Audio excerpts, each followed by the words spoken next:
how's it been? Bit of a gap between drinks and even more so between these podcasts. Well, Up Your Jumper is up and firing again.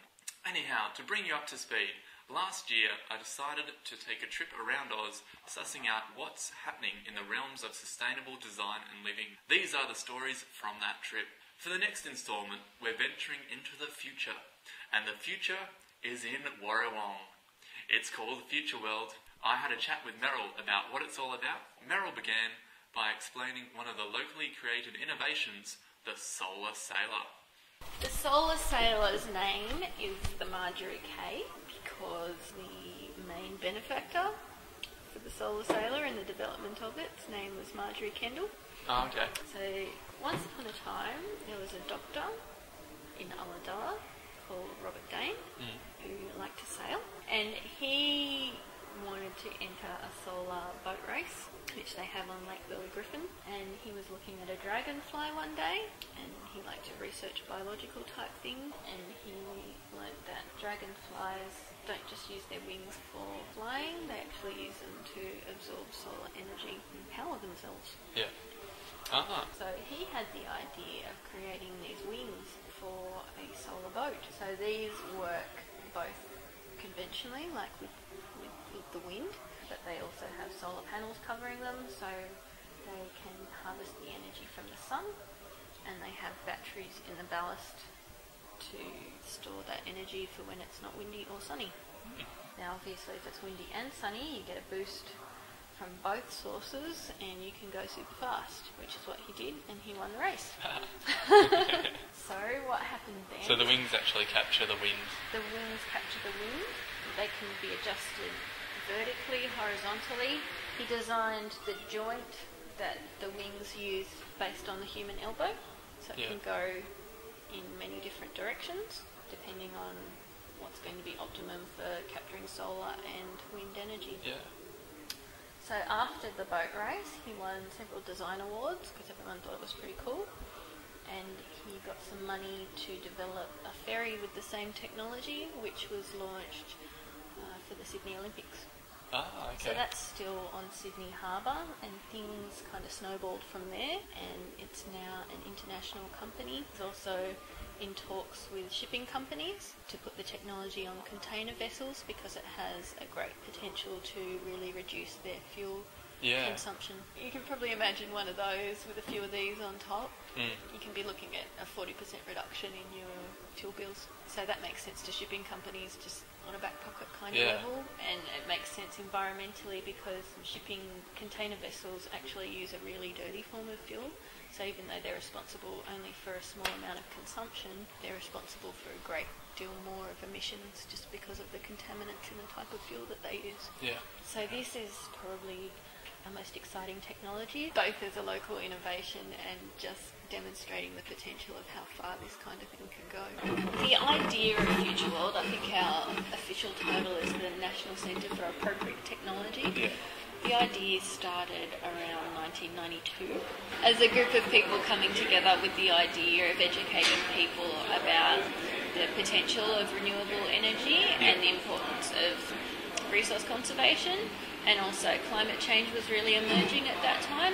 So what happened is Judy Messer, who was actually Bob Carr's environmental advisor, got together at a conference with a doctor from our area, Pat Mowbray, and they both had very similar ideas. Pat came from the idea that, she'd been treating people's health for her entire life, but she came to the realisation that, if you're stuffing up the environment, you're never going to get anywhere with people's health because they're directly related.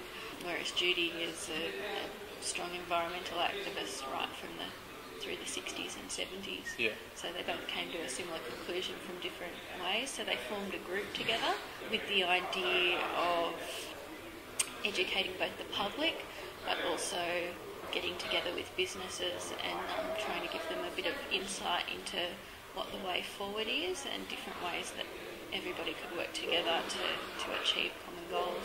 Okay. The difference with Futureworld, I guess, is that a lot of environmental centres seem to be about compost and worms and veggies, and that's really important. But Futureworld is acknowledging that technology is a really big part of our society. To a large extent, technology has got us into the mess that we're in and our non-thinking use of it. But technology has a really important part to play in fixing the problem as well. And there's a lot of different avenues that we can explore, and that's something else we like to communicate as well, that we as a society need energy. We've thought pretty one-track minded so far, that coal-fired power plants are the only way that we can generate that energy. Yeah. But in reality, we have a lot of different alternatives with the same outcome. You're still going to light your light globe, hopefully more energy efficient light globe after we're done with you.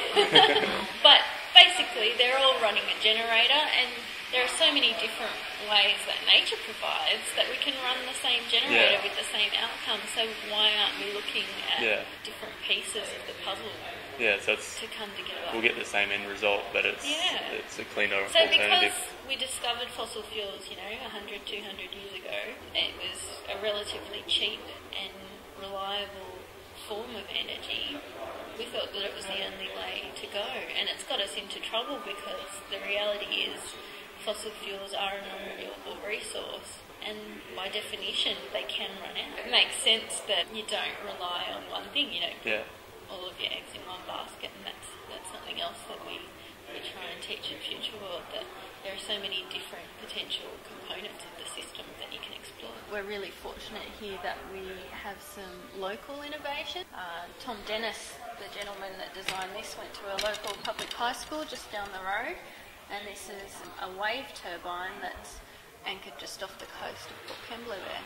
Okay. And it can generate electricity for up to 1,000 homes, and also has a desalination plant attached to it as an alternative. So the innovation here, there's several to do with this wave turbine. One of them is the two-way turbine.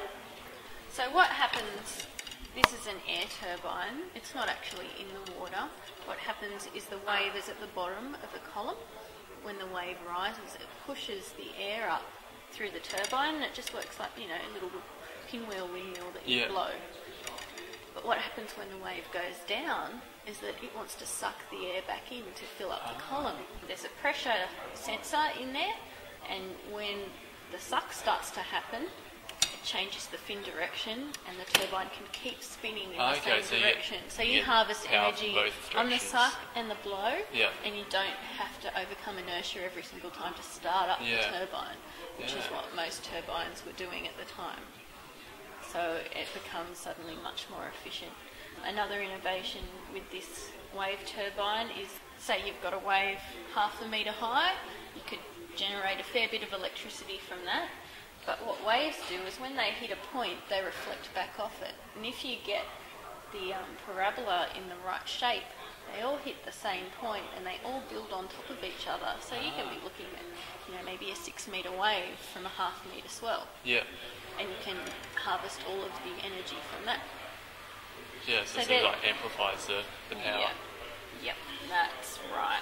So this one cost about 3.2 million for the prototype, but he's got it down to just over 1. You can just imagine this dotted on coastline. He actually came up with the idea based on a natural phenomenon that we have a little bit further south in Kiama. It's called the Kiama blowhole. Oh, yeah. I think so it's just like a hole in the rock. Yeah. And the waves come in and, you get your big spray and it's all very exciting. But he noticed, the feeling of air that came up before it and realised how much energy that was creating. Yeah. And also the suck on the way back out. And so staring at the Kiama blowhole and came up with this. So it's like an artificial Kiama blowhole, pretty much. Yeah. So there's energy being transferred everywhere in the world. That's pretty much what the systems on the globe that we live in do. We just have to look at innovative ways to harness them for what we need them to do. Well, you've been listening to Meryl from Futureworld. Check out their new website for how to visit them in person. See you soon.